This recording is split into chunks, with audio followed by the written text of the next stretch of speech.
Գյուրջան Կասկադ 60 ամիս փուլային վճարում բազմաթիվ առավելություններ։ Զեկույցներից մեկը շատ կարևոր։ Այստեղ հարց հնչեց համազգեստների մասին։ Հայտնի ցանկը, ցուցակը, այնպես չի որ ցուցակ հենց այնպես հայտնվել է փաստավակ խմբում, կոնկրետ իմ ձեռքում է ցուցակը, parza որ եկել է բանակից, որտեղ իրային պահեստում էլի ազնիվ մարդիկ կային։ Բայց ես չէի խմբում ասում թե ուր եմ առաջարկում գնանք իրային պահեստ եւ ինչ եմ այնտեղ տեսնելու։ Բոլորը տեղը չէին իմանում, բայց քանի որ չէին կարող մերժեին, մենք մեքենայով գնացինք իրային պահեստ, որպեսզի ժուրնալը բացվի եւ ես ասեմ, այ այստեղից է դուրս եկել այն համազգեստները, որը բաժանվել են խմբերին, ապօրինի զինված խմբերին։ Զենքը հետո հայտնաբերվեց Արտաշատում։ Ես չգիտեմ այդ փաստերը այդ 600 հատորների մեջ կան թե չկան։ Սրանք լուրջ արձանագրումներ են, որոնք գտնվում են փաստավակ խմբի արխիվում։ Ընդ որում արխիվը երկու ֆլեշկաների վրա էր, 1 տերաբայթանոց։ Մեկում, երբ որ փաստավակ խումբը հարցեր էր տալիս հրավիրյալներին, նրանց գլուխի չէր երևում, միայն դաստակովի գլուխներով։ Եվ մյուսը, որ ազգային անվտանգությունը իր համապատասխան կառույցների մեջով մեզ էր ձայնագրում։ Երկուսն էլ պարոն Վանեսյանի սեղանին եղել են։ Ես չգիտեմ, հիմա շնորհակալություն եմ հայտնում Սասուն Խաչատրյանին, որտեղ Սասուն Խաչատրյանը մեր առաջի հանդիպումը մի քիչ բարդ ստացվեց, բայց հետո մեր համագործակցությունը շատ էֆեկտիվ էր։ Երկու բաներն էլ ինֆորմացիաները գտնում էր իր մոտ եւ իրենք մեծ ծավալի աշխատանք են տալիս։ Ես համոզված եմ, որ այդ ծավալի աշխատանքը ունի շարունակություն։ Ես հիմա բան չեմ անում, բայց կուզեի, որպեսզի մենք արձանագրենք 300.1 հոդվածը։ Այդ հոդվածը միշտ կար, Դավիթ Հարությունյանը ոնց մցրել էր, փառք ու պատիվ իրեն նույն ձևել հանեց։ Հանեց այն ժամանակ, երբ որ Ռոբերտ Քոչյանը մեղադրվում էր արդեն իշխանության յուրացման հարցում, սովորական կարգի խափանման միջոցով։ Հետո մենք 3 ճիշտ եք ասում, դատավոր ենք ընտրել, կարծեմ, սովորական դատարանի։ Միաձայն անցրել Հրար Թոմասյան, ապրինք, հրաշք։ Հիմա աշխարհի շատ երկրներում այդ հոդվածը գոյություն ունի, որտեղ այդ հանցագործությունը կա։ Հիմա մենք հանեցինք, որպեսզի Ռոբերտ Քոչյանին դուրս գա եւ դուրս եկավ։ Հիմա մեդը մեզ տվեց հնարավորություն ասել որ մարտի 1-ը բացահայտված է, միարժեք։ Բացահայտված է իմ համար, որպես փաստավակ խմբի անդամ եւ շատ ակտիվ, մարտի 1-ը բացահայտված է եւ մեր ժողովրդի համար մարտի 1-ը բացահայտված է եղել լիարժեք, դա կասկած չկա։ Գիտեմ, որից հետո էր, բայց ինչքան մարդու իրեն քննիչների, ուժային կառույցների, հիմա Աֆյանին ենք դատում, շատ լավ։ Ժամը 6-ից հետո Աֆյանը եղել, Աֆյանին ասել են դու գնանք ում, դու բան չես հասկանում։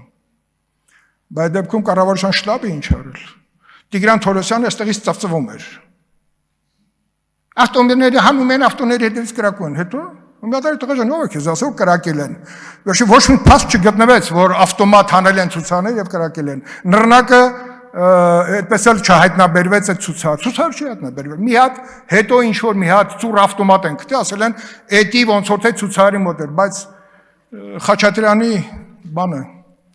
մեքենան դիմակահար կրակոց է ստացել։ Իրանք գտել են հետո այդ կողքը դիմակահար կրակոցը չերոմխայի պարզ գիտեն ով էր։ Այդ մարդը հիմա վաղեմության ժամկետով բոլոր ազատ են։ Չերոմխա կարող են կիրառեն կոնկրետ խմբեր, կոնկրետ հրամանատարի գլխավորությամբ։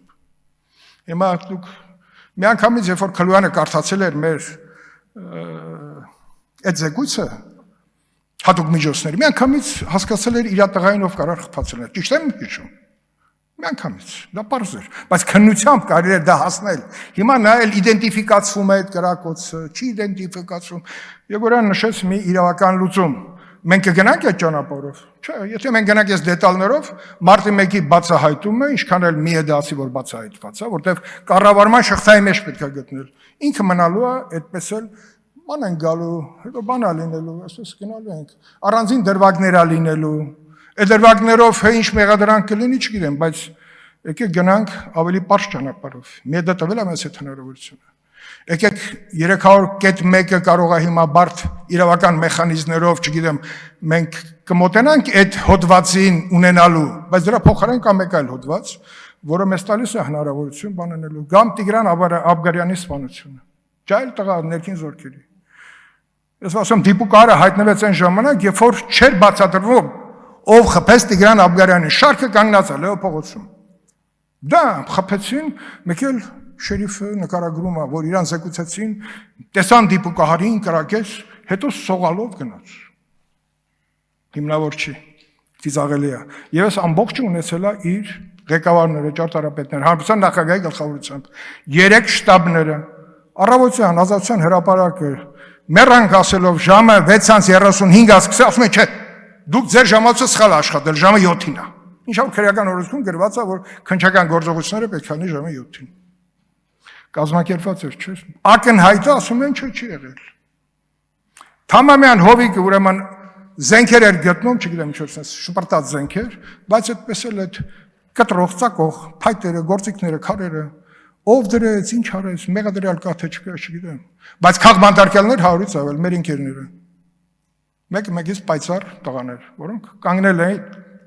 մեր երկիրը առողջացնելու ճանապարհին։ Բոլորը մի համախմբվել էին։ Բոլորին տարան մեկուսարան, բայց մեկուսարանը առողջացավ, ասեմ ձեզ։ Բառից բուն իմաստով, իհարկե մենք կորուստներ ունեցանք, հետագայում առողջության լուրջ կորուստ ունեցան մեր ընկերները, Միասնիկ Մալխասյան,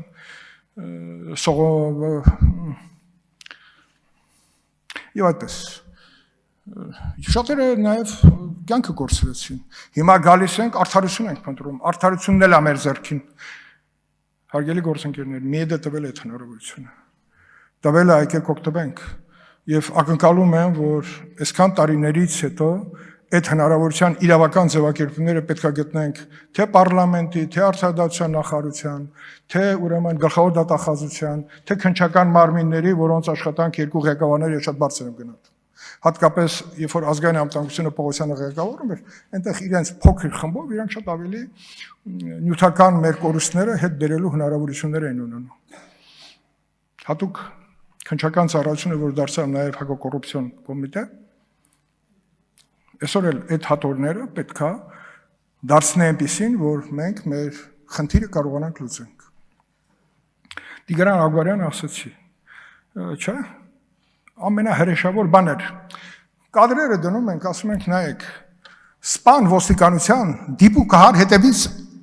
9 մմ-նոց ատրճանակով կրակում ցուցարողությամբ։ Մի մարդ ունենք, որ մեջքից մահացու վիրավորում է ստացել։ Բալավ, այդ մի ոստիկանին բան չէ, լավ այդքան զենք, ավտոմատ, այն խեղճ դաստակը վենք, թե մի հատ Ուզբեկստանում ծառայություն անցած, ներքին գործերում, զորքերում բաժնիկ պետ էր, ասում էր 060 բանը, ավտոմատները լսեցի, մինչև այդ ավտոմատ չկար, բերեցեցի սենց բաժանեցի, ես հարց եմ տելի, ոնց, քո կյանքում դենց հաճախալ են ու բաժանեց, դա ասում չկար, հիմա եղավ, իա։ Բանը, բեմպեն, հանեցին կսեցին ցուցարների մեջ, մեկը պատժեց դրա համար, ասում եմ, այդ հանել ենք, որ ժողովրդին վախացնենք, բա ասում եմ, բանը, պուլիմյոտը, որ դրած է վրան, դա ինչի համար էր, կարար կրակ էր, այդ սաղ պարսը, այդ բոլոր զեկույցներում կան, այդ զեկույցները իր աշխատանքը 17.5 տարի հետո տվեցին, իրանց պտուղները, և այդ պտուղները տվեցին միեդի լեզով, դա պետք է տային Հայաստանի Հանրապետության համապատասխան կառույցների իրավական որոշումների միջոցով, դա չի եղել, բայց եկեք միեդից շնորհակալ լինենք և գնանք առաջ, դա կլինի արդեն իրավական բացահայտումը, ես գիտեմ 300.1-ը կլինի թե չէ, բայց Դավիթ Հարությունյանը մեկ-մեկ պետք է հարցնել, դու հրաշալի 13 տարեկանում բարձրագույն կրթություն ես ստացել, բա ափսոս չէ կրթությունը բերեցիր, որպեսզի խառնես երկիրը իրավական տեսանկյունից։ Սա էմոցիաներ են, բայց սա էմոցիաներից զուտ նաև փաստացի նյութեր ունենք, որ մեզ այդ հնարավորությունը տալիս է։ Եկեք օգտվենք այդ հնարավորությունից։ Հրաշալի աշխատանք կատարել են մեր ընկերները, չգիտեմ, վայ անուտամ թե չտամ, տամ։ Չէ, եթե վնաս չի տալու, տամ։ Որտեղ Վահեն այն իրավաբանն էր, որը նաև պատրաստեց Սամրական դատարանի այն, որ տանայինք, տեղափոխեինք այդտեղ խնդիրը,